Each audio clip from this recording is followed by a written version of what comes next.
Knowledge management, if well designed, should actually enhance human connections. Think about all the information that you've created today, the emails you've sent, the content you've created, the tweets that you've been putting out. And the question here is, what are we doing with this information? How are we best leveraging it? Communities are part of a multi-dimensional knowledge management framework where you have performing and learning, you have the ability to capture and retain knowledge. Communities of practice are part of that. You have repositories where you store the knowledge, and then you have the fast learning activities where you learn before, during, and after. Having knowledge, it's kind of islands of knowledge sitting in different parts of the organization, and with no bridge to it, it sits there. So I'm talking about things like knowledge sharing, communication, project management, and so forth. What are the skills or capacities that the team needs to be effective? For me, it's one of the best case scenarios for coming to a conference because I'm pretty new to the field. So everything is sort of confirming what I've read.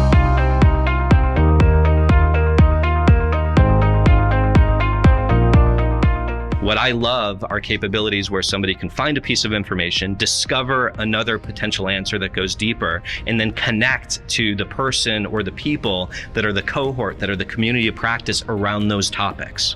I think we need to think of knowledge management as all of those things that are not the physical technology. They are not plugging in the cables and pushing the buttons.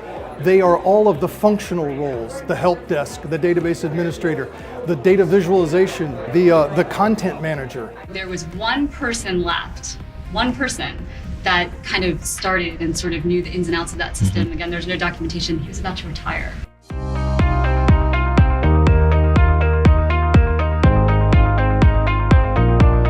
This is not a one-on-one knowledge transfer, knowledge retention. It's not, I'm an expert and I pass it down to someone. No, no, no. This is a team-based knowledge transfer, knowledge retention. So multiple people are sharing with each other. Yes, there's an expert, but there's also a next in line and a next in line. So in that way, they kind of had this panic moment of like, oh my gosh, what do we do? And this wasn't even older people who were retiring or kind of had gone through the system for a long time. They also had new hires who had only been there for a couple of years. KM is vital to an organization's growth and to its maintenance as a leader in the industry.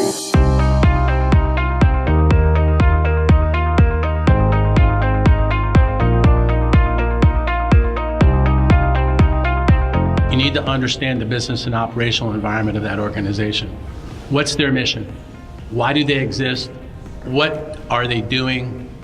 Who are the customers? We had 30,000 articles that we had to find a way to organize.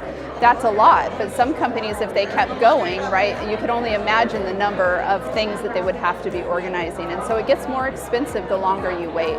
Between the lunches, the coffee breaks, and the events afterwards, there's a really great opportunity to get to know all of the attendees and participants and have some really good conversations very specific to knowledge management.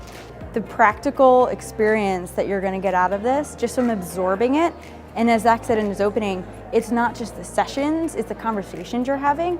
I brought a member of my team because she leads the customer portion of knowledge management in order to see the connection points and how inputs and outputs are going to be impacted by the customer. So it's not just at the organization installing an enterprise-wide system. It's down at the very core of the organization, which are your people themselves.